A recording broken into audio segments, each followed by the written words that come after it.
Salut tout le monde.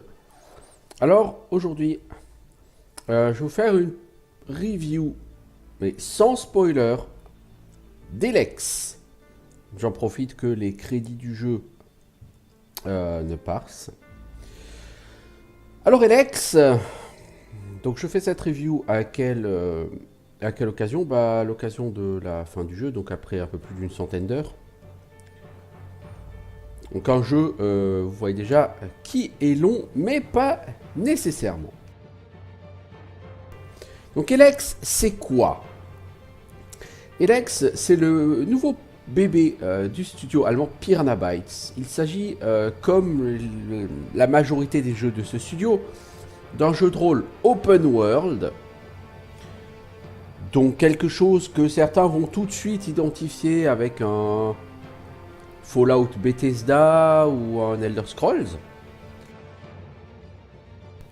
Et à ce titre, vous aurez plus ou moins tort. Donc Elex, à mon sens, est comme les jeux classiques de Piranha Bytes. Alors pour ceux qui ne connaissent pas Piranha Bytes, ils se sont fait connaître en créant deux sagas. La première c'est Gothic, avec les titres Gothic 1 à Gothic 3. Et lorsqu'ils ont perdu les droits de la série Gothic, eh bien ils se sont lancés dans une autre saga, qui était la saga Risen. Donc ce sont des jeux généralement que je considère plutôt presque comme des jeux de niche. Parce que c'est un studio qui a tendance à faire des jeux qui sont orientés sur le roleplay, sur l'immersion du monde, plus que sur une technique léchée, des beaux graphismes ou des systèmes de combat dynamiques et qui mettent clairement en avant la qualité action du jeu. Parce que au niveau du gameplay, on n'est pas sur du combat en tour par tour, on n'est pas sur du combat à la tactique, on est sur du combat effectivement plus faction-action à un Elder Scrolls, même si ça marche jamais comme ça. Donc Piranha Bytes, je serais tenté de dire que c'est effectivement un jeu plutôt jeu de niche, dont le public n'est pas nécessairement le public d'un Elder Scrolls, qui aime essentiellement l'action et la découverte. J'ai envie de dire que Elex est un jeu qui va plutôt cibler les fans, mais les vrais fans de jeux de rôle, plutôt que les fans de jeux d'action. Ce qui explique que si vous regardez des reviews de gens ou des avis de joueurs, beaucoup de gens vont se plaindre à cause du système de combat, à cause de la technique, mais j'y reviendrai. Le maître mot d'Elex, ce qu'il faut bien comprendre, c'est que c'est liberté. Elex, en bon jeu de rôle, vous laisse libre de faire et d'aller où vous voulez. Je ne vais pas revenir sur la quête principale, peut-être juste sur son début, voilà, mais absolument pas sur ses développements. Je ne veux pas donner de spoiler sur le jeu. Mais j'y reviendrai effectivement sur ce jeu, le maître mot c'est liberté. Un peu à la façon d'un vrai Fallout, quoi, hein, quelque part. Alors au niveau technique, on va commencer par l'aspect qui du coup est peut-être le moins ciblé par les développeurs. À savoir, la qualité technique. Les graphismes sont clairement datés. Les textures sont clairement d'un autre âge. Par contre, d'un autre côté, la direction artistique est magnifique. Quand vous vous tenez en haut d'une montagne et que vous regardez le monde de Magalan devant vous, honnêtement, moi quand je suis là-dedans, je trouve ça beau, je trouve ça prenant, je trouve ça immersif. Et l'immersion sera clairement... Mais je reviendrai plus tard dessus, pour moi, le grand point fort d'Elex. Donc la direction artistique est tout à fait jolie, tout à fait prenante, tout à fait travaillée, même si les textures en elles-mêmes ne sont pas spécialement belles, si les cinématiques ne rendent pas particulièrement très belles non plus, si les visages des personnages sont très peu nombreux, vous regardez les... Pour les femmes, il y a 2 ou 3 types de visages, hein, c'est tout, hein, chez tous les PNJ. Au niveau de l'interface est clairement console. Voilà, mais c'est le cas de plus en plus de jeux PC. Parce que pour élargir la base, élargir la cible, là-bas, on propose en même temps sur console. Et donc on fait une interface unique, un PC console. Voilà, donc c'est un peu dommage. Parce que du coup, il n'y a pas de paper doll. C'est-à-dire vous ne voyez pas votre personnage dans la fiche de personnage avec les différentes pièces d'équipement qu'il a sur lui. Et vous avez aussi quelque chose qui manque qui est assez important, c'est la fiche de personnage. Il n'y a pas de fiche de personnage sur ce jeu. Donc vous avez une espèce de Pip-Boy. Et donc dessus, vous allez voir sur le premier onglet vos statistiques avec votre barre d'XP, enfin vos caractéristiques avec la barre d'XP. Vous voyez que les caractéristiques, vous ne voyez pas ce qui en découle. Vous ne voyez pas les points de vie, vous ne voyez pas les points de mana. Vous n'avez pas d'indication chiffrée sur l'XP que vous avez. Vous ne voyez pas vos points d'armure, vous ne voyez pas les dégâts que vous infligez. Vous ne voyez pas vos résistances de manière chiffrée. Et voilà. Après, pour ce qui est des compétences et des caractéristiques, je vais juste apporter un petit complément d'information. Parce que je fais une vidéo pour vous présenter le fonctionnement des statistiques et des compétences et des caractéristiques, des compétences, caractéristiques, compétences, j'y arrivé. Il faut juste que j'y rajoute que la compétence donc, qui donne de l'XP quand vous lisez des livres, maintenant elle fonctionne puisque enfin, suite à un patch, les développeurs ont fait en sorte que les livres et les notes que vous trouvez dans le monde donnent de l'XP. Après, notez que cette XP est très faible. Donc le bonus XP sur cette XP il est de 50%, mais en l'occurrence quand vous lisez un livre ça fait 10 XP de plus, quand vous lisez une note ça fait 5 XP de plus. Au total sur le jeu vous allez gagner entre 2 et 3 000 XP de plus. Si vous finissez aux alentours de niveau 40, sachant que là le level up c'est environ 20 000 XP, bah, vous comprenez que 2 ou 3 000 XP de plus c'est rien. Et enfin au niveau des compétences de résistance, vous noterez, ça vous pourrez faire le test vous-même, je le fais sur un épisode, je sais plus lequel, 50 et des poussières, que chaque point dans une compétence de résistance augmente a priori les résistances de 20, que les résistances fonctionnent comme des pourcents, donc si vous voulez être immunisé à des dégâts, il faut que vous ayez 100 dans la résistance associée, donc avec la résistance rang 2 vous avez 40, vous avez des chems qui augmentent, donc des consommables qui augmentent de 40 toutes les résistances, donc ça fait 80. Et avec quelques pièces d'équipement, vous pouvez monter à 90, voire 100 dans les résistances. Donc c'est possible effectivement, via certaines pièces de stuff, de bien se protéger.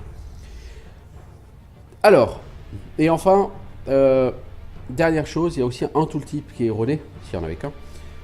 Si vous êtes berserker, que vous faites de la magie, ce que je vous recommande si vous jouez berserker, si vous prenez la compétence magie qui augmente les dégâts et la durée des sorts, votre tooltip dira que ça augmente de 10% l'effet des sorts par point en compétence magie. En réalité ça augmente de 20%. Donc par exemple votre sort qui donne plus 20 d'armure, ce qui est tout à fait intéressant, de base il dure 60 secondes. Si vous avez 5 sur 5 en compétence magie, bah, il va durer 120 secondes, ce qui du coup est vraiment très très long. Donc là, vous voyez à l'écran le studio Piranha Bytes au complet. Donc vous voyez, ils ne sont pas très nombreux. Hein. Donc c'est vraiment un petit studio hein, qui est responsable d'Elex. Alors on va passer maintenant au principe du jeu. Donc vous allez certainement avoir lu beaucoup de reviews qui sont faites par un certain nombre de joueurs qui ont 10-12 heures de jeu, voire moins, par beaucoup de professionnels qui ne sont pas allés au bout du jeu. Beaucoup de ces reviews insistent sur le fait que Elex est un jeu très difficile, avec un système de combat extrêmement difficile à gérer, à prendre en main, où c'est très très dur de tuer le moindre mob, etc. etc. Donc ces reviews sont, dans à peu près tous les cas, l'œuvre de gens qui n'ont pas dépassé les 20 heures de jeu sur Elex. Alors Elex, parlons un peu de sa durée de vie. J'ai dit ma partie, c'est la première partie que je fais sur le jeu, j'en ai eu pour une centaine d'heures. Clairement, j'aurais pu mettre un terme au jeu au bout d'une cinquantaine d'heures. J'étais largement assez puissant pour le faire. Et si je devais rejouer à ce jeu et que je vise uniquement la victoire, je pense qu'en une 45 heures, allez, c'est tout à fait possible de l'avoir. Je pense que c'est un jeu qui a cette force de proposer du contenu pour les gens qui veulent jouer longtemps et du contenu pour les gens qui ne peuvent pas forcément, qui ne veulent pas forcément jouer autant de temps. Mais on y reviendra. Donc, toutes les reviews vont vous dire « Oh là là, Elex est un jeu extrêmement difficile ». Alors moi, je vous dis absolument pas. Sur ma partie de 100 heures, il y a eu 15% du jeu où ça a été difficile et 85% du jeu où le jeu était simple, voire beaucoup trop simple. C'est peut-être l'une des premières fois que vous entendrez quelque chose comme ça, mais si vous regardez mon let's play, vous vous rendrez compte qu'effectivement, les challenges disparaissent très vite sur ce jeu à partir du moment où vous savez le prendre. Techniquement, il y a beaucoup de jeux de rôle qui se veulent en deux phases. Au niveau jeu vidéo, par exemple, pour les Baldur's Gate, il y a clairement une première phase qui est l'exploration du monde, avant que vous ayez accès à Baldur's Gate, et une deuxième phase, quand vous avez accès à Baldur's Gate, qui elle est plus centrée sur la ville et la quête principale. Sur Baldur's Gate 2, vous avez clairement deux phases. La première phase où vous êtes à Athkatla, vous faites des quêtes, où vous êtes aux alentours, etc. Et clairement une deuxième phase qui commence lorsque vous partez vers Brinlow. Où là, ça devient archi-linéaire.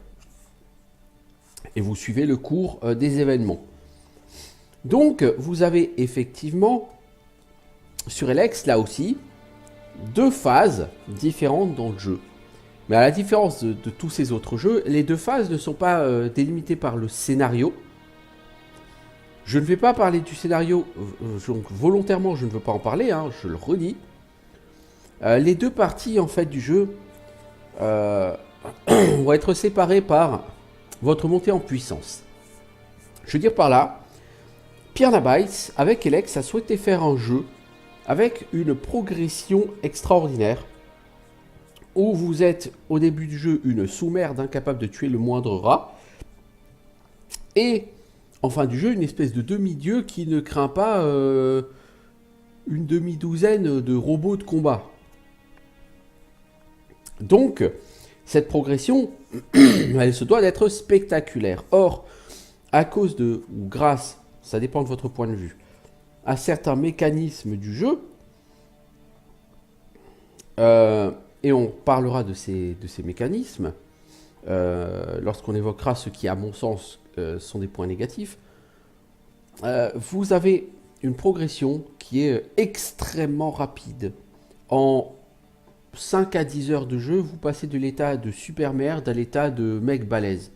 Pas encore de milieu, mais suffisamment balèze pour aller défoncer les 3/4, sinon plus, des monstres du jeu, alors que avant cette phase, vous n'êtes même pas capable de tuer 5% des monstres du jeu. Et cette montée en puissance, je pense que les développeurs la voulaient peut-être un peu plus lissée, mais là, elle est vraiment brutale. Ce qui fait que vous avez clairement une première partie du jeu, une première quinzaine d'heures, où vous n'avez pas encore les prérequis pour équiper certaines armes, et je pense en particulier à l'épée énergétique de Régent. Tant que vous n'avez pas les prérequis pour cette arme, vous allez avoir des armes complètement à chier. Pour tuer un monstre, il va vous falloir que vous lui mettiez 20 coups, sachant que tous les monstres du jeu vous one-shot ou vous two-shot. Dans le meilleur des cas, ils vous tri-shot, mais c'est vraiment dans le meilleur des cas. En général, c'est du one-shot ou du two-shot. Donc vous comprenez très vite qu'en début de jeu, quand un mob peut vous one-shot ou vous two-shot, si vous, il faut que vous mettiez 20 coups au minimum pour le tuer, forcément, vous n'allez pas tuer grand monde. Et d'un seul coup, en 5 heures de temps, vous passez de cet état-là à l'état je tue 3/4 des mobs sans trop de problèmes. La progression est fulgurante. Alors, elle n'est pas finie parce qu'après, il vous reste encore de la progression à gagner. Alors, vous allez encore progresser d'ici la fin du jeu. Pas de souci. Mais du coup, clairement, il y a deux phases sur Elex. Là où je veux en venir, c'est que clairement, il y a deux phases. Et la majorité des gens qui se plaignent de la difficulté du jeu se sont arrêtés pendant la première phase. C'est-à-dire, au départ sur Elex, à cause de de la manière dont fonctionne le système d'armure sur ce jeu, vous, lors de la première phase, clairement, on va dire clairement, vous ne devez pas vous battre. N'essayez même pas de vous battre. Vous avez, contre 95% des mobs, vous allez vous faire one shot. Vous allez taper, vous allez leur faire entre 1 et 10% de leur vie en dégâts. Vous n'avez aucune chance de les tuer. Et même si par chance, vous arrivez à en tuer un, ça va vous rapporter entre 5 et 10 XP. Sachant qu'une quête, en comparaison, vous rapporte entre 400 et 800 XP.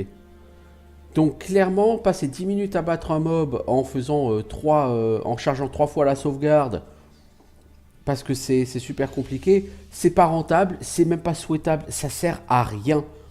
Mais vraiment, littéralement à rien. Sur ce jeu, il n'y a pas de level cap. Et littéralement, si vous voulez monter à des niveaux délirants, vous pouvez, parce que les monstres respawn au bout de quelques jours in-game. Du coup, fatalement, tuer les monstres en vous disant bah, ils seront pas là plus tard, bah non, c'est idiot parce que vous allez tuer les monstres, vous allez prendre un max de temps, ça vous rapporte rien en XP, ça vous rapporte rien en récompense au début du jeu. Et de toute façon, la prochaine fois que vous reviendrez à cet endroit, eh ben, le monstre il aura respawn. Donc vous pouvez même pas dire bah, je nettoie comme vous faites par exemple sur Risen. Sur Risen, en début de jeu, vous pouvez littéralement effectivement nettoyer les régions du monde en vous disant bah voilà, ça s'est pris, plus tard je ne vais pas me prendre la tête à le faire. Sur Elex, ça marche pas. Donc clairement, au début du jeu, le combat, il est infaisable, ou presque. En plus de ça, en combat, vous avez... Alors, au début de jeu, je conseille quand même plutôt le corps à corps, même si ça marche pas très bien. Le combat à distance, vous avez quasiment pas de munitions.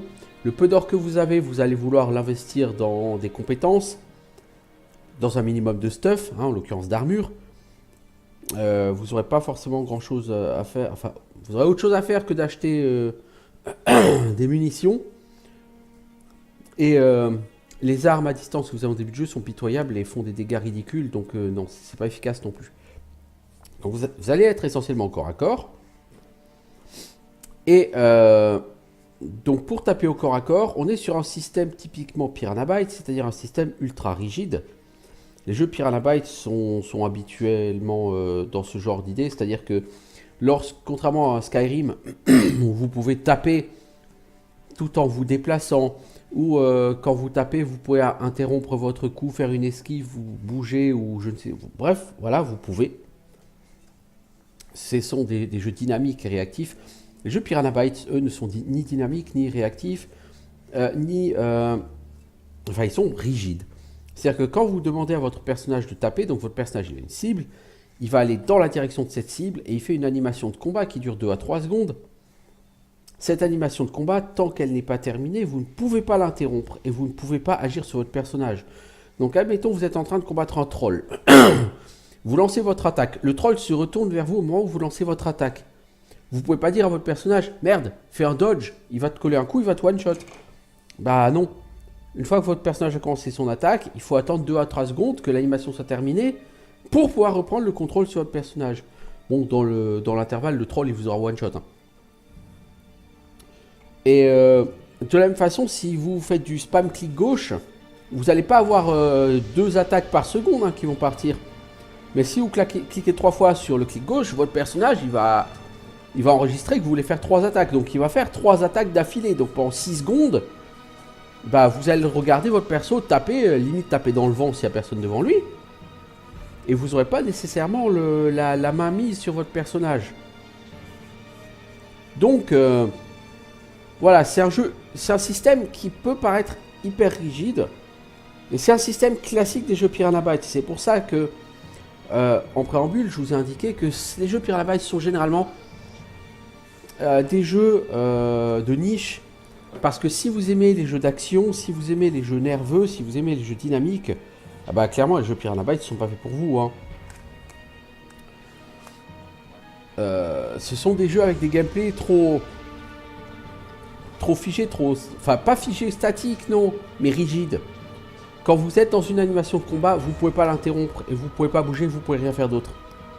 Voilà, ça, faut le savoir. Et en plus de ça, votre personnage, il a une barre de stamina, une barre d'endurance, qui, en début de jeu, vous permet d'aligner 5 frappes normales d'affilée.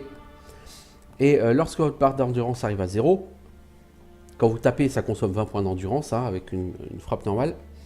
Quand votre endurance arrive à 0, eh ben, vous ne pouvez plus taper, vous êtes obligé d'attendre que votre barre d'endurance remonte. Et vous ne pouvez pas non plus faire de roulade d'esquive. Donc quand vous êtes sur un monstre qui vous prend plus que 5 coups pour tuer, c'est-à-dire tous les monstres en début de jeu, vous allez commencer par balancer 5 coups, puis vous n'avez plus d'endurance, il faut attendre que l'endurance régène. Oh, ça va venir assez vite, hein, 7-8 secondes. Hein.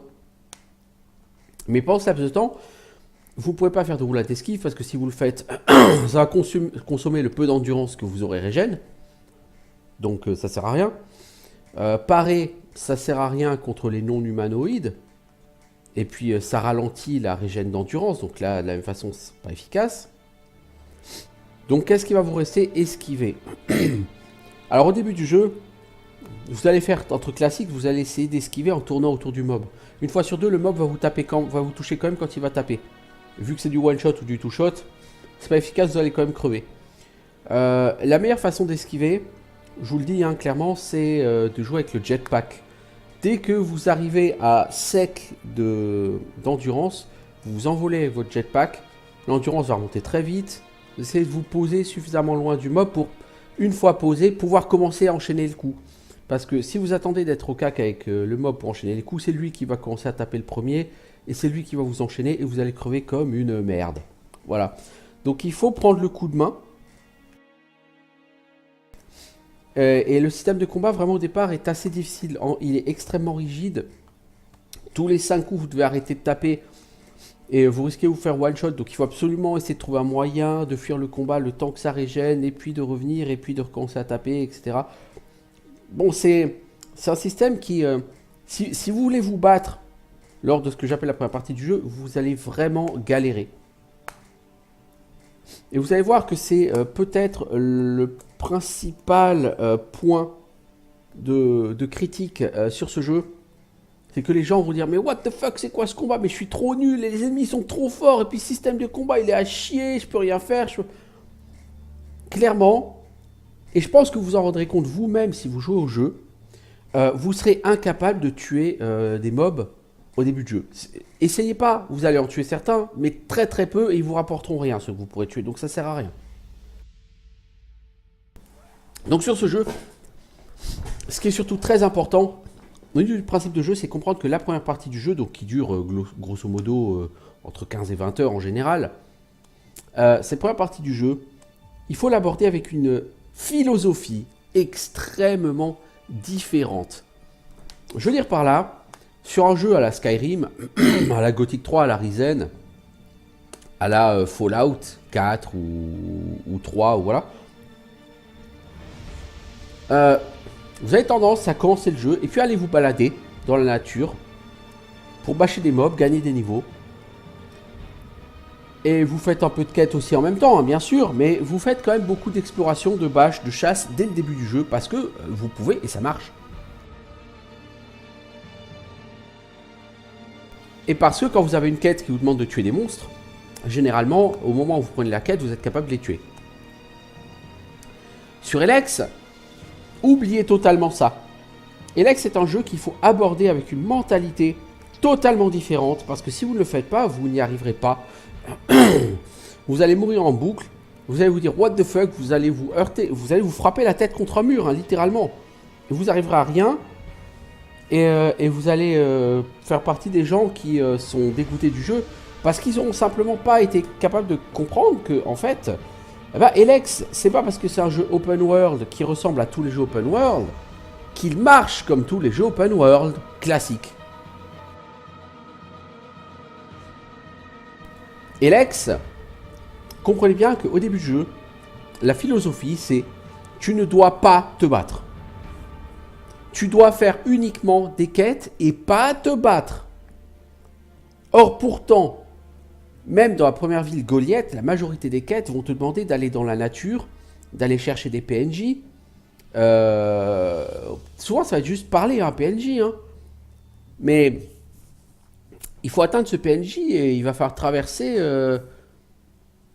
des centaines de mètres, voire quelques kilomètres de nature peuplée de mobs qui tous te one-shot pour atteindre le PNJ.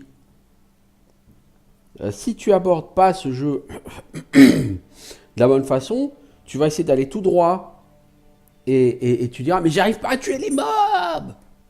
Et voilà, et non. Sur Elex, il faut que tu comprennes que le but des quêtes, c'est d'esquiver les mobs. On te donne un objectif, on te montre généralement où il est, et si tu veux l'atteindre, tu verras que tu n'as très vite, hein, tu comprends que tu n'as pas d'autre façon de faire que de contourner les mobs. Heureusement, sur Elex, les mobs sont pas très proches les uns des autres, il n'y a pas tellement de concentration de mobs, et on te donne un jetpack, ce qui te permet d'escalader les montagnes ou les obstacles pour mieux contourner les mobs.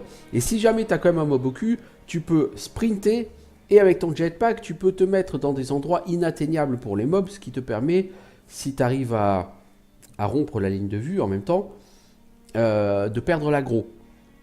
Donc le jeu te donne assez d'éléments. Il est assez bien fait pour qu'il soit totalement toujours possible d'éviter les mobs sur le chemin entre la ville et le PNJ à voir pour la quête. C'est pas toujours facile, mais généralement tu peux soit éviter les mobs, soit les semer. T'es très rarement obligé de combattre. Il y a des quêtes qui vont te demander de combattre. Bah, ces quêtes-là, si elles te semblent trop compliquées, généralement les mobs liés aux quêtes qui demandent de se battre sont des versions édulcorées des mobs. Des versions que même un mec relativement bas level arrive quand même à tuer. Et là où c'est intéressant, c'est qu'en plus ces mobs, au lieu de donner 25 XP si c'était la version normale, la version monstre de quête va te donner beaucoup plus d'XP. Généralement dans les 125 XP par mob, ce qui est absolument énorme. Et je pense là par exemple au raptor que tu es censé tuer pour un chasseur. Donc pour le reste des quêtes, il faut utiliser son cerveau. Par exemple, vous verrez sur l'épisode 3 que j'ai une quête où on me demande, c'est relativement au début du jeu hein, que j'ai cette quête, c'est la première que je vais faire. On me demande d'aller récupérer des plantes de soins mûres autour d'un lac. Donc ok, tu arrives à côté du lac, tu commences à ramasser tes plantes mûres, c'est cool, et à un moment tu vois une plante qui est gardée par un monstre. Et là tu te dis, tu as le réflexe habituel des jeux de rôle vidéo qui est de dire, ah bah il y a un mob qui garde ma plante, c'est pour une quête de bas level, donc bah je vais aller péter la gueule au mob, c'est cool. Ouais, sauf que le mob, avant le niveau 20, t'as aucune chance de le tuer. Lui, il te one-shot, limite en AOE, de toute façon. Et toi, si tu le tapes, tu lui fais perdre 1% de sa vie. Donc, c'est absolument impossible, totalement, complètement impossible de tuer ce mob. Et là, tu vas dire, mais bordel, c'est une quête low level, il y a un mob super balèze. Il garde un objet, je peux pas le tuer, je peux pas faire cette quête. Bah si. Il faut utiliser son cerveau. Ce mob, il te gêne. Tu l'aggro de loin, t'essayes de l'amener vers une pente, et toi avec ton jetpack tu peux sauter de la pente, pendant que lui il peut pas sauter de la pente, il est obligé de faire tout le tour. T'en profites pour ramasser ton objet de quête, et tu te casses avant que le mob il soit arrivé. Ah c'est sûr, c'est pas la façon habituelle de résoudre une quête, hein. Sur un jeu vidéo d'habitude, c'est quand il y a un monstre qui garde un objet, bah tu butes le monstre. Bah là non. Et ça doit vraiment être votre état d'esprit en début de jeu. Et enfin, concernant les factions, le jeu vous fait commencer à côté de la faction chez la faction des berserkers. Beaucoup de jeux se disent, ouais, le jeu nous force à jouer berserker. Non, pas du tout. Parce que de toute façon, si tu veux aller commencer par quêter ailleurs, mettons chez les hors-la-loi à Tavar. Le chemin pour aller chez les hors-la-loi à Tavar, il est blindé de monstres que tu vas devoir éviter. Ok, mais de toute façon, le chemin pour faire les quêtes de Goliath, il va être blindé de monstres que tu vas devoir, de la même façon, éviter. Je reprends simplement la quête du compagnon que tout le monde prend en général en premier dans le jeu, qui est Duras. Ce mec, il te demande juste d'aller parler à 5 PNJ. C'est tout, hein, rien de plus compliqué que ça. Le problème, c'est que ces 5 PNJ sont très loin de la ville de Goliath. Et pour les trouver, bah, tu vas devoir slalomer dans des champs de mobs. Alors comme dit, la concentration mob pas excessive, bon voilà.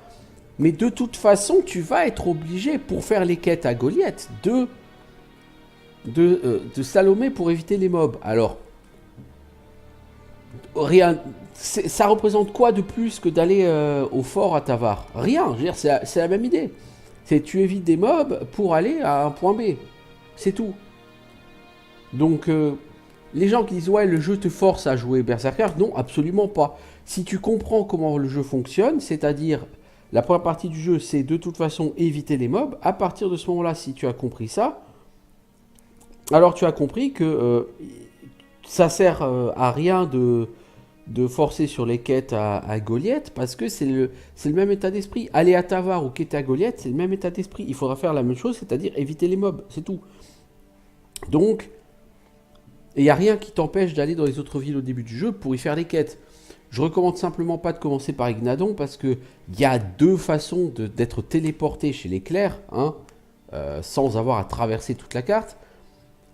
Mais j'ai trouvé personnellement que les quêtes chez les clercs étaient moins nombreuses et qu'elles sont généralement plus. Il y a certaines quêtes qui demandent des combats que vous ferez pas à bas niveau, mais même pas en rêve, quoi.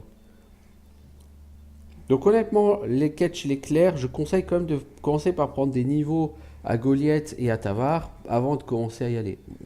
C'est un avis personnel. Donc concrètement, ça c'est vraiment... Pour moi, sur ma review, c'est vraiment le point que j'ai envie de mettre en avant, hein. Mentalité différente pour aborder le jeu. Par contre, au bout d'un moment, lorsque vous commencerez à pouvoir utiliser des armes qui font 40 voire plus en dégâts, vous allez commencer à vous rendre compte que là, vous pouvez vous battre. Les monstres, vous les tuez en 5-6 coups. Alors eux, ils continuent à vous two-shot. Donc vous comprenez qu'il va falloir vous acheter une armure, qu'il va falloir donc développer les skills qui vous rapportent de l'argent, hein, parce que acheter les armures c'est cher. Qu'il va falloir monter un peu vos points de vie, et qu'une fois que c'est fait, vous trouvez un compagnon, et il n'y a pas de problème, ça roule tout seul. Et donc là vous arrivez sur la deuxième partie du jeu, et là le jeu devient l'héritier de Gothic 3, en mieux. C'est un jeu qui devient plutôt facile, prise en main plutôt classique, parce qu'à ce moment-là, lors des combats, c'est toujours aussi rigide. Mais vu que en général, vous pouvez tuer les monstres en une barre de stamina, au bout d'un certain temps, la question de la barre de stamina ne se pose plus, et vous enchaînez juste vos ennemis, quoi. Vous comprenez comment faire en sorte pour que ce soit votre compagnon qui est l'aggro sur les mobs en début de combat. Comme ça, vous pouvez être derrière le mob et vous pouvez enchaîner votre combo de coups tranquillement, sans avoir à vous prendre la tête et risquer une contre-attaque de la part du mob. Vous comprendrez ça assez vite. Ça marche assez bien. Et du coup, on est sur un système de combat qui n'a plus de défi spécifique. Le seul défi sera lorsque vous avez plusieurs ennemis. Où là, le mieux, c'est de laisser tanker un ennemi par votre compagnon pendant que vous tuez le deuxième. Et après, vous venez reprendre la rescousse, parce que là, la relève, parce que votre compagnon en général, il sera par terre. Alors, les compagnons ne meurent pas définitivement, hein. Mais votre compagnon sera par terre et vous devrez gérer le deuxième mob. Voilà. Donc, assurez-vous d'avoir toujours beaucoup de potions avec vous, parce que vous allez quand même en claquer un certain nombre, un certain temps. Donc, quand je dis l'héritier de Gothic 3, hein, c'est une sorte de Gothic 3 en amélioré, hein. Parce que les mécanismes sont plus agréables, parce qu'il y a moins de monstres à bâcher, le monde est plus cohérent, il y a plus de quêtes, enfin bref, voilà quoi, l'un dans l'autre, quand je parle de Gothic 3, c'est juste au niveau de l'idée, c'est-à-dire que la deuxième partie du jeu, au bout de 15 ou 20 heures de jeu, vous allez commencer à pouvoir aller dans la nature, bâcher les mobs. Alors ce que j'ai pas dit, c'est que sur la première partie du jeu, je vous encourage quand même à faire de l'exploration, même si ça va vous obliger à naviguer au milieu des mobs, parce que, ou plutôt à les esquiver, parce que le jeu va vous donner un certain nombre d'armes légendaires, de pièces d'armure ou de grandes quantités d'or ou des choses comme ça, simplement par terre. D'ailleurs, même pas dans les coffres. Alors, les armures, si, sont généralement dans les coffres. Mais les armes légendaires, généralement, ne sont pas dans les coffres. Elles traînent par terre. Donc, ça peut vous permettre de récupérer du stuff un peu correct. Voilà, donc la deuxième partie, beaucoup plus simple, beaucoup plus classique. Et c'est là que je dis que le jeu n'est pas très difficile. c'est qu'en fait la première partie dure 15 à 20 heures. Donc encore une fois sur un jeu qui m'aura pris 100 heures, un peu plus. Bon, il y aurait eu 15 à 20 heures difficiles et le reste c'est de l'ultra classique qui fait beaucoup quand même penser à du Gothic 3 dans l'esprit, dans l'idée. Alors qu'est-ce qui fait la force de ce jeu? Pour moi c'est le RP. Elex est un vrai jeu de rôle. Le monde est extrêmement immersif. Vous vous baladez dans la forêt, vous avez des bruitages d'animaux, je dis bien pas de mobs, hein, mais d'animaux, des chants d'oiseaux, des choses comme ça. Vous allez voir des vols d'oiseaux quand vous avancez. Le monde est rendu vivant. Et il est aussi rendu vivant par le lore, les secrets et l'histoire du monde que vous ne manquerez pas de trouver si vous faites de l'exploration. Si vous faites de l'exploration, vous allez trouver beaucoup de livres, beaucoup de notes qui vont vous apprendre des choses sur le monde d'avant le cataclysme et qui vont vous mener potentiellement vers certains secrets. Parce que le jeu a plusieurs puzzles cachés. Et le fait de faire de l'exploration, de lire des choses, etc., ça vous permettra de vous guider dans ces puzzles cachés. Et ça vous apprendra des secrets du monde. Et le fait d'avoir tout ce lore sur Cieux Infini, par exemple, c'est pas du spoil, parce que vous allez voir que les 3/4 de ce que vous avez trouvé comme note parlent de Cieux Infini. Le fait de trouver beaucoup de choses sur l'histoire du monde, mais une histoire vivante, une histoire qui a trait à aujourd'hui, une espèce d'urgence chez les personnages qui sont mentionnés dans ces histoires. Vous allez arriver dans un lieu, vous allez généralement trouver 3, 4, 5 notes sur ce lieu qui vont vous expliquer une petite chose qui s'est passée dans ce lieu. Vous allez arriver à un moment donné, moi ce que je préfère c'est à une maison, vous trouvez plein de cadavres autour d'une table, de squelettes autour d'une table. En fait ces squelettes ont tous une feuille devant eux. Et en fait ce sont des joueurs de jeux de rôle d'avant le cataclysme qui étaient réunis pour une partie, ils sont tous morts là. Et ils ont encore leur feuille de personnage. Et toi tu peux lire le background de leur feuille de personnage, c'est hilarant quoi. Donc c'est un jeu qui est vivant, qui a un côté, qui a une immersion extraordinaire. Et c'est pour ça que pour moi Elex, je suis totalement le cœur du cible, parce que Elex, sa grande force et sa cible principale, c'est l'immersion. C'est un jeu qui cible les gens qui aiment l'immersion dans un jeu et qui recherchent ça avant tout. Parce qu'il y a un degré d'immersion qui est extraordinaire sur ce jeu. En plus, au niveau du côté jeu de rôle, les quêtes, il y en a beaucoup, hein, il y en a j'ai entre 350 et 400 minimum. La majorité des quêtes peuvent se résoudre de plusieurs façons. Vous avez soit plusieurs choix, soit plusieurs façons de les résoudre. Typiquement, les quêtes où la personne vous demande de faire quelque chose qui est contre la loi, donc vous allez récupérer l'objet qui est demandé, et vous pouvez soit l'apporter au donneur de quête, ou vous pouvez l'apporter à quelqu'un d'autre qui représente la loi, pour lui dire voilà, un tel, il a voulu essayer d'outrepasser ses droits. Ou alors vous pouvez, si un X vous dit, voilà, par exemple, mettons, je sais pas moi, un outlaw vous demande d'aller tuer un cléric. Et vous allez voir le cléric et dit, mais l'outlaw en question, en fait, il m'a demandé de te tuer. Alors du coup, le cléric il va dire, ok, moi je te demande de le tuer lui et je t'offre une meilleure récompense. Donc si tu veux, tu peux tuer l'un ou tu peux tuer l'autre. Et tous tes choix ont des conséquences. Par exemple, là, si c'est l'outlaw qui te demande de tuer le cléric, celui que tu tues, que ce soit l'outlaw ou le cléric, sa faction, elle va s'en souvenir. Ou même au sein d'une faction, j'ai fait une quête à un moment donné, pas spoiler plus, mais où il a fallu que je tue une personne. Mais du coup, il y a un autre donneur de quête de la ville qui a refusé de me donner une récompense pour une quête et qui m'a rendu la vie plus compliquée parce que j'avais tué cette fameuse personne. Donc si je n'avais pas tué cette fameuse personne, avec le deuxième donneur de quête, ça aurait été plus facile, j'aurais peut-être pu avoir une récompense. Mais du coup, j'aurais pas eu l'approbation du premier donneur de quête. J'aurais pas eu sa récompense. Donc, c'est un jeu où vous allez quasiment constamment faire des choix au niveau des quêtes. Et alors, au niveau du dialogue, le jeu est livré avec un système de froideur. Et vous allez voir, au début de jeu, quand vous allez commencer à répondre à des PNJ, vous allez voir froideur augmentée, froideur diminuée. Ce jeu vous explique pas ce que c'est que la froideur. La froideur, en fait, en gros, c'est un peu la réputation sur Baldur's Gate. C'est une espèce de notification de l'alignement vers lequel tendent tes actions. Donc, froideur élevée, ça veut dire que tu as plutôt tendance à être un enfoiré sans cœur. Et froideur basse, ça veut dire que tu as plutôt tendance à être un peu genre paladin, bisounours.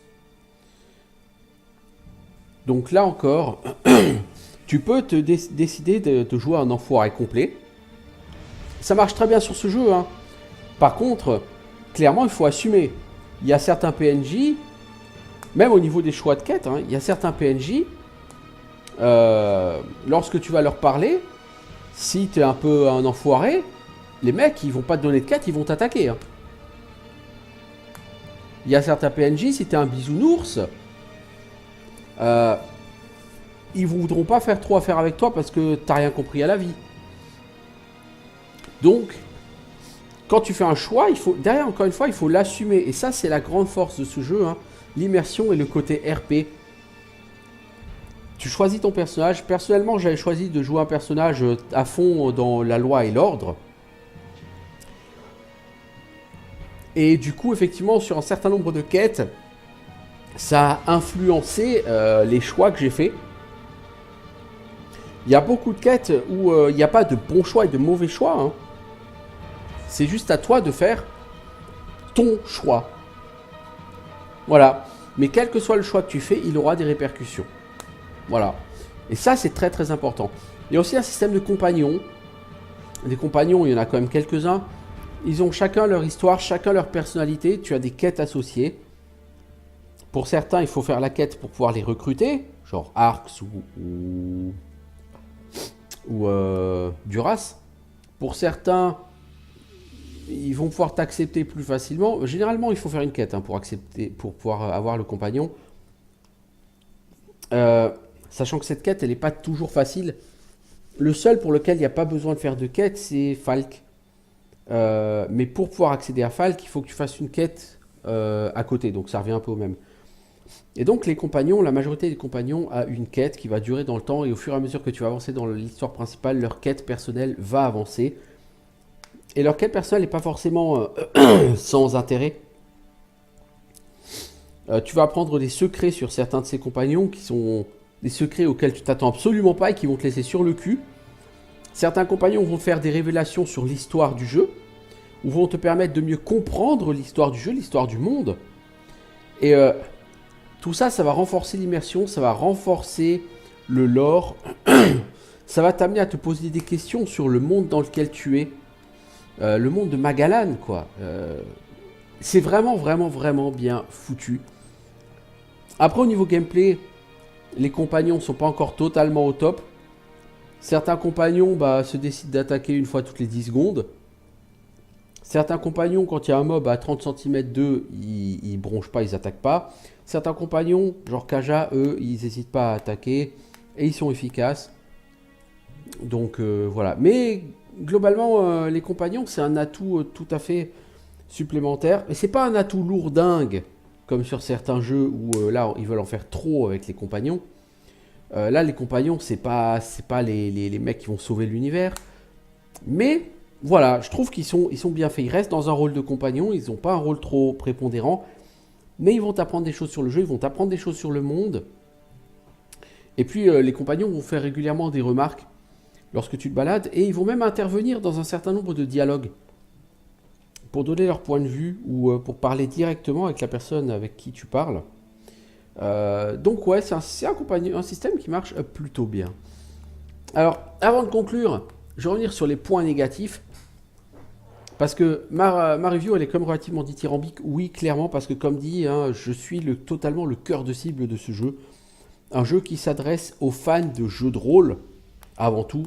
Et par mon background, je suis avant toute chose un fan de jeux de rôle. Donc effectivement, moi, c'est un jeu qui est fait pour moi. Mais c'est un jeu, comme j'ai dit, c'est un jeu de niche. Donc c'est un jeu qui ne sera pas fait pour beaucoup de monde. Donc au niveau des points négatifs, il y en a quand même certains. Je l'ai déjà mentionné, il n'y a pas de feuille de personnage. C'est dommage. Après, la majorité des mécanismes du jeu est quantifiable par soi-même. Tu peux savoir combien tu as de mana, tu peux savoir combien tu as de vie. Tu fais quelques tests, tu peux savoir comment fonctionnent les résistances. Donc, pardon. Donc, du coup, je veux dire, la feuille de personnage manque. C'est pas gravissime. C'est quand même un point négatif. Et enfin, il y a un problème qui, en réalité, est une question de point de vue. Sur l'équilibrage du jeu. Je veux dire, équilibrage entre Elexit et Elex Brut. Je ne vais pas forcément vous expliquer ce que sont ces choses. Mais je trouve que ce jeu vous donne beaucoup trop d'Elexit. Et certaines personnes... l'accès à l'Elex Brut est infini. Et vous avez beaucoup trop d'Elexit. Si vous jouez à ce jeu, vous comprendrez ce que je veux dire par là. Et pour moi, il y a vraiment un problème d'équilibrage parce que la combinaison de ces deux choses, Elexit et Elex Brut, vous permet d'obtenir des boosts permanents sur votre personnage. Et du coup, vous allez pouvoir en avoir énormément. Et c'est ça qui fait que la progression du personnage est fulgurante. C'est qu'à un moment donné, vous allez comprendre que ces boosts existent. Vous allez comprendre comment ils fonctionnent. Et vous allez comprendre que, en général, quand vous comprenez ça, vous avez déjà suffisamment d'Elexit pour vous permettre d'avoir beaucoup de boosts d'un coup.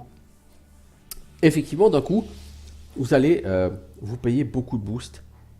Et votre perso va passer de sous-merde à perso correct. D'un coup, paf. Et parce que les 15 premières heures de jeu, vous aurez l'impression d'avoir zéro progression. Hein. Vous n'arriverez pas à tuer les mobs, vous allez en chier. À tel point qu'à un moment donné, vous dites, mais c'est comme ça tout le jeu, alors finalement. Je pourrais jamais tuer un mob. Vous commencez sérieusement à vous poser des questions et tout, mais non, les choses vont changer. Voilà. Et d'un seul coup, paf, vous passez de 0 à assez fort. Donc, je trouve que ça, l'équilibrage n'est pas bon à ce niveau-là. Après, comme dit, c'est une question de point de vue parce que les développeurs ont de façon évidente voulu faire d'Elex un jeu qui n'est pas comme Gothic 3. Gothic 3, si tu veux y jouer avec 30 heures, tu vas pas y arriver. Elex, si tu veux finir la partie au bout de 50 heures, 40-50 heures, tu peux. Tu es assez fort pour. Par contre, si tu veux visiter le monde entier, faire toutes les quêtes partout, essayer d'accéder à un maximum de secrets, alors effectivement, là, tu en as pour au moins 100 heures, peut-être même plus. Et du coup, en fait, les développeurs Piranha Bytes, je pense qu'ils ont voulu faire en sorte que le jeu ait du contenu pour les gros joueurs, donc ceux qui ont envie ou la possibilité, tout simplement, d'y passer plus de 100 heures, ont de quoi faire pendant tout ce temps. La recherche des différents secrets du jeu, la collection d'armes légendaires, certains succès Steam, genre le fait d'avoir toutes les compétences dans une série donnée, ou toutes les compétences tout court, ou voilà. Donc il y a du contenu pour les gens qui aiment fouiller et prendre leur temps. Mais pour les gens qui n'ont pas le temps de passer 100 heures sur un jeu, ou qui n'en ont pas l'envie, et qui préfèrent finir au bout de 40 à 50 heures, le jeu, justement, doit faire en sorte qu'au bout de ces 40 à 50 heures, vous soyez assez fort pour affronter la fin du jeu. Or, comme au bout de 20 heures, vous êtes encore quasiment complètement nul, forcément, ça veut dire que votre progression, elle doit être extrêmement rapide à un moment donné. Parce que si la progression n'était pas ultra rapide, fatalement, les personnes qui veulent finir au bout de 40 heures de jeu, elles ne seraient pas assez fortes au bout de 40 heures pour affronter les défis de fin de jeu. Donc, clairement, Piranha Bytes a voulu faire un jeu qui est accessible à des gens qui ont des temps de jeu différents. Contrairement à Gothic 3 qui est vraiment plutôt fait pour des gens qui ont un très gros temps de jeu, ou Risen qui n'a pas de contenu pour les gens qui ont un très gros temps de jeu, puisque Risen t'en fait totalement et intégralement le tour au bout de 40-45 heures de jeu. Donc cette fois-ci, Piranha Bytes, plutôt que de forcer le jeu à aller dans une direction, ils ont permis au jeu de convenir aux gros joueurs et aux joueurs qui ont moins de temps. Donc c'est une question de point de vue. Donc pour moi, effectivement, qui suis un gros joueur là sur ce coup-là, j'aurais préféré une progression plus lente. J'aurais préféré qu'il y ait un meilleur équilibrage au niveau de Elexit, Elex Brut. Mais je comprends que c'est une question de point de vue et que si on se place du point de vue du mec qui n'a pas montant de jeu, eh ben c'est plutôt une bonne chose. Voilà. Honnêtement, en termes de points négatifs, ça, plus pour certains les graphismes, bon moi je m'en fiche un peu, c'est plus la direction artistique qui me plaît, et qui est importante pour moi, et la direction artistique sur Elex elle est magnifique. Mais pour le reste, voilà, j'ai pas parlé des bugs. Pourquoi j'ai pas parlé des bugs? Bah parce que des bugs, il y en a très peu sur Elex. J'ai eu, sur une partie d'un peu plus de 100 heures de jeu, j'ai eu un crash. J'ai dû avoir une dizaine de bugs à tout casser.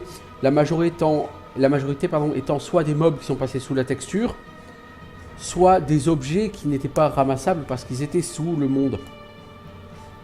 Ces bugs ont en théorie été corrigés sur un patch très récent. De toute façon, alors j'ai pas été vérifié, mais je fais confiance aux développeurs parce qu'en général, quand ils disent qu'ils corrigent quelque chose, ils le font. Comme ils l'ont fait par exemple pour l'XP des bouquins. Donc c'est un jeu qui est d'une stabilité assez rare à sa release. Par exemple, j'ai acheté Expédition Viking, hein, sa release cette année, et c'était pas tout à fait exempt de bugs. C'est moins qu'on puisse dire. Fallout 4 à sa release était pas du tout exempt de bugs. Bah, Elex, il en est quasiment totalement exempté. Et je vous garantis, c'est bien, hein, c'est rare. Voilà, donc pour conclure, parce qu'il est temps de conclure, Elex, c'est un jeu qui se base sur un monde vivant, un monde extrêmement immersif. Un personnage qui certes vous est donné, donc il n'y a pas de création de personnage, c'est classique, vous allez me dire, avec les jeux Piranha Bytes. Et un personnage dont vous pouvez faire ce que vous voulez, que ce soit au niveau de l'évolution, vous voulez en faire un mage, oui c'est possible d'en faire un mage.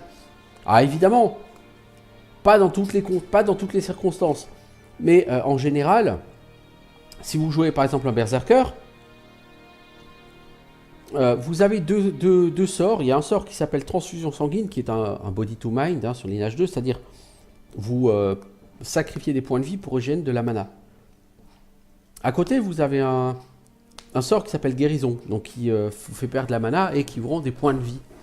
Donc vous comprenez que en fait, vous pouvez essayer de jouer avec ça. Vous allez réussir à avoir énormément de viande sur ce jeu à terme. Et si vous avez pris la perk gros mangeur, la viande va vous rapporter pas mal de vie. Donc il est tout à fait possible, toutes les 30 secondes, de faire une transfusion sanguine et de manger une unité de viande. Je veux dire, la viande, là, au bout de 100 heures, j'en avais plus de 350, je crois, hein, dans mes sacs. Bon. Par contre, effectivement, votre barre de mana, elle sera quand même toujours plus ou moins restreinte. Donc quand vous affrontez un mob, vous pouvez le tuer avec la magie. Vous faites que de la magie, vous arrivez à le tuer, ok, il n'y a pas de problème. Surtout si vous avez pris le skill de Berserker magie, hein, qui donc peut aller jusqu'à augmenter de 100% pardon, l'effet des sorts. Par exemple, le sort de guérison, au départ c'est 50 points de vie qui vous rend, avec magie 5 sur 5 qui vous rend 100 points de vie, c'est sympa. Donc, grâce à la compétence magie, et grâce à transfusion sanguine, vous pouvez effectivement faire beaucoup de dégâts aux ennemis et vous pouvez un peu régénérer votre mana. Et toutes les 30 secondes, vous pouvez régénérer un peu de mana. Ce qui fait que vous n'allez pas être obligé de spam popo de mana. Sachant que de toute façon, bon, si vous voulez spam popo de mana, c'est tout à fait possible puisque sur ce jeu des potions, vous avez de quoi en crafter des centaines. Mais même si vous voulez pas ça, je veux dire, c'est possible de jouer mage. Après, quand vous serez face à 3 ou 4 ennemis, votre barre de mana suffira pas. Là, clairement, il vous faudra des potions de mana, ou il vous faudra une arme de corps à corps, ou une arme à distance, peu importe, mais voilà. Donc, gardez-vous des potions de mana sous le coude, pour les combats contre plusieurs ennemis. Et puis, mais jouer mage, c'est possible. Voilà. J'ai pas essayé de jouer full mage en clair, J'ai pas essayé de jouer à Outlaw encore. Mais en tout cas, en Berserker, jouer mage, c'est possible. Jouer full tireur, c'est possible. Et à partir de 20-25 heures de jeu, c'est même presque souhaitable parce que au début du jeu, les armes à distance sont plus faibles que les armes au cac. Mais en mid-game, end-game, elles sont beaucoup plus puissantes. Mais beaucoup, beaucoup. Hein. La meilleure épée d'humain du jeu, elle fait 89 en dégâts.